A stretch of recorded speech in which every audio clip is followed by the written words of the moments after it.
Good afternoon, guys and gals, or good morning I should say, since it's only 11:05. I'm thinking it's later in the day than it actually is. It's only 11:05 as I record this. Just out and about in Silvia. If you don't know who Silvia is, then you're probably new to the channel.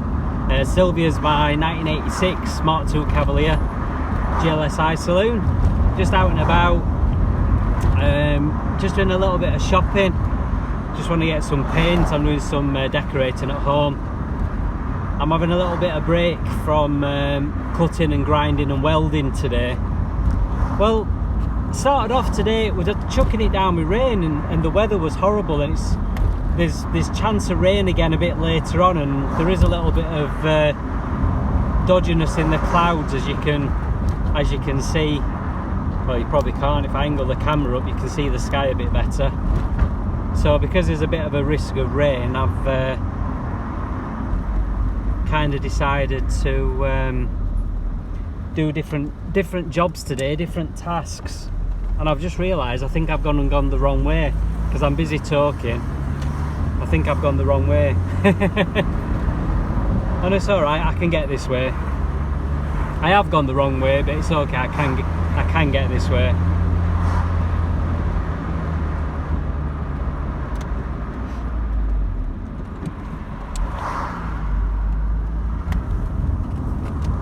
Yeah, I'm just kind of so busy chatting away, doing my video, I've gone the wrong way to the way that I wanted to go. Oh well, it doesn't hurt. So yeah, if you've been watching the progress on Owen in my last few videos, again, if you're new to the channel, you'll not know who Owen is, but basically Owen is my other Mark II Cavalier. Well, one of the others. I've actually got 3 Mark IIs, and Owen is my 1984 hatchback. The gold hatchback is my rat cav. It's covered in rust and patina, and he's got the SRI 130 engine in him. I'm desperately trying to get him MOT'd. I want to get loads of work done on him, get him MOT'd and get him back on the road. Unfortunately, the more I look round him, the more problems I keep finding. And the biggest problem I've found these last few days is the rust on the rear arches. Not the rear arches, what am I on about? The rear spring seats. Well, actually just one of them. One of the spring seats is absolutely fine. The other spring seat is quite rusty. And if you look back at the part 3 and part 4 videos of Owen MOT prep, then you'll see what I'm on about. But as I said, because today was supposed to be completely crappy weather, I've ended up deciding to do some decorating in the house instead. But then, as you can see, the weather's cleared up now. I just put my foot down.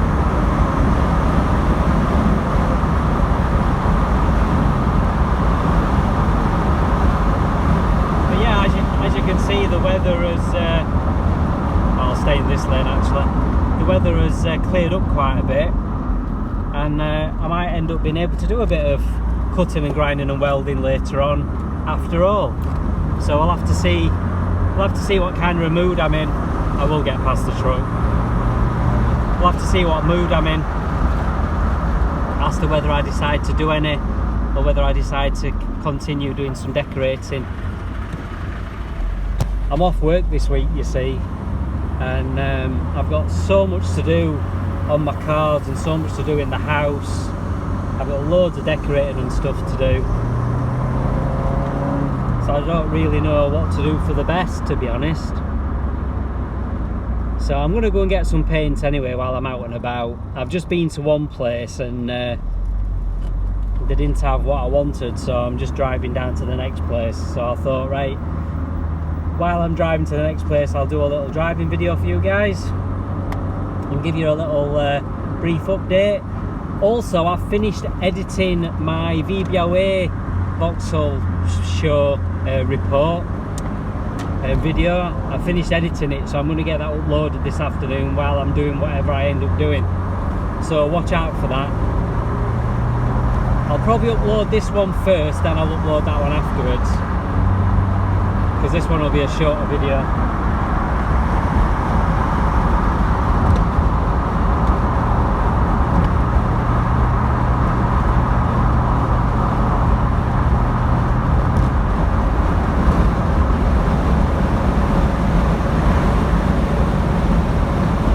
These old Cavaliers.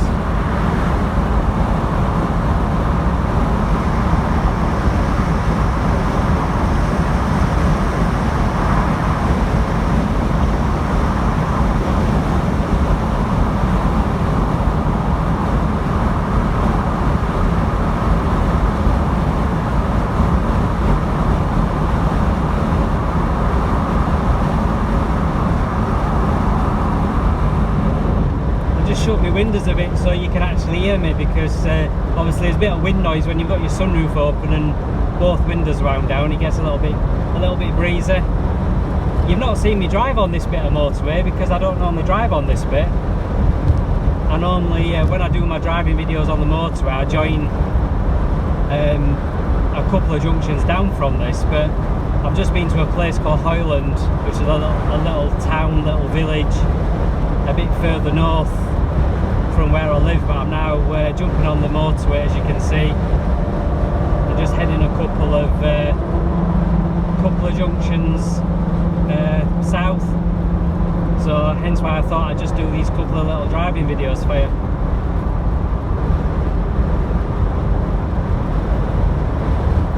But yeah, she goes well, old Silv. If you don't know much about Silvia, well, she's a 1.8 injection, so she's basically the same engine as in the SRI model. The SRI is obviously the one that most people want. So Silvia's a little bit less desirable than an SRI, but she's got the same performance. The only difference is the gearbox. She's got a wide ratio gearbox, whereas the SRI has the close ratio gearbox. So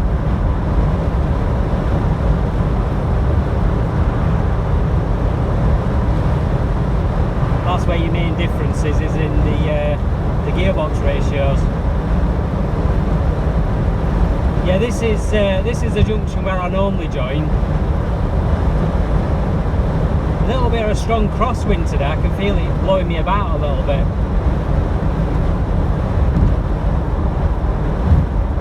Definitely a bit of a crosswind today. Breezy, breezy. Wow, that is breezy. I won't fancy driving one of these big trucks. Right, 5th gear overtake. Let's see what she does.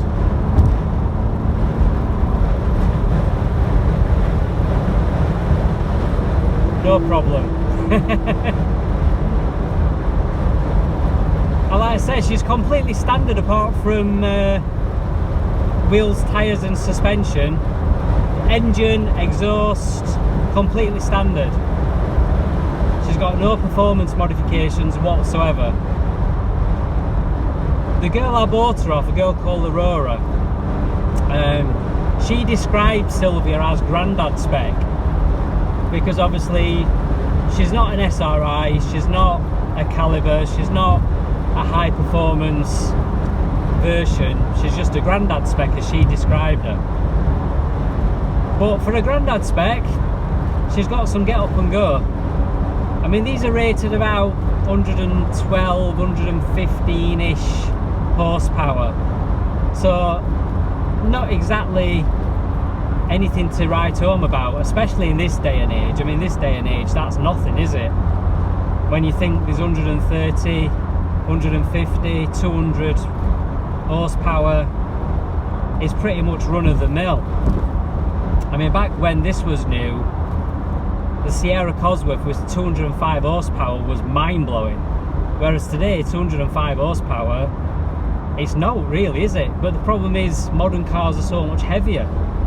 You know, this car is lighter than a modern day Corsa, so yeah, she might not be the most powerful car in the world, but because she's so light, it doesn't really matter. It doesn't really matter. That lack of performance, that lack of power, it's not really much of an issue because she's so light. so she still has some pretty good get up and go, as you've just seen. It's one of the things I love about these old cars, that yeah, they might not be the fastest, most powerful cars in the world, but you actually feel like you're going a lot faster than you actually are a lot of the time. Oh, this roundabout just here, where I'm just going to turn left, like right now, that is the exact spot where my old Cavalier SRI years ago gained rear wheel steering. The reason it gained rear wheel steering is because that rear chassis leg, which I'm currently having to weld on Owen, the actual chassis leg itself was completely rotten, and a section about 2 foot long was just completely, totally and utterly rotten. And basically the pivot point for the rear axle snapped away from the chassis, and that, where I've just pointed out then, is the exact spot at which the chassis gave way and I gained rear wheel steering, which it's quite a scary thing to happen. Now, bearing in mind, as you've just seen, I've just been on the motorway, and I was doing exactly the same thing. I was coming down the motorway. Now imagine if that spring seat had snapped while I was still on the motorway. Imagine how scary that would have been. It's well, I wouldn't be here. I probably, you know, it's 99% chance that I wouldn't be here to record these videos for you guys. You know what I mean? It's that scary. That's why I've been spending so much time making sure that those rear chassis legs, and making sure that the rear spring seat and everything that's rusty on Owen is welded up properly, because the last thing I want is for that to happen again in a few years' time. You know, I could have just bodged it, and I could have even just chucked some body filler in it just to fill the hole to get it through the MOT. And some people would do that, you know what I mean? That's the scary thing. There are people out there who would literally just chuck some body filler in that hole and just chuck some underseal on it to hide it, so that you get it through an MOT. And it's frightening to think that there are people out there who would do that. But I can't do it, you know what I mean? I could have just welded a little patch on to cover the hole up, but as I said, because of that experience I had in the past with the rear chassis just snapping and crumbling, there's no way on earth I would do it. Look at that cool old American taxi there outside TGI's. That's cool, isn't it? But yeah, I couldn't do it. If you're not going to do it right, then what's the point in doing it? You know what I mean? If a job's worth doing, then it's worth doing correctly. If it's not worth doing correctly, then it's not worth doing. Oh, look at that modern Vauxhall, the back of an AA truck. Modern Vauxhall. It's not even a Vauxhall, is it? It's a Peugeot. But I suppose you could say the same of Vauxhalls. They're not really Vauxhalls, are they? The General Motors regurgitated products from Opel and Cadillac and Oldsmobile and Holden, and it's just a big GM brand, isn't it? But at least it was GM, at least it was General Motors. Now it's PSA, isn't it? It's Peugeot, Citroen. But anyway, I do digress. So I'm nearly at the shop where I'm buying my paint from, so I shall leave it there, guys. I'll upload this video when I get back. Please browse the channel, subscribe, and all the usual stuff, and I'll catch you next time. Laters, guys. Bye.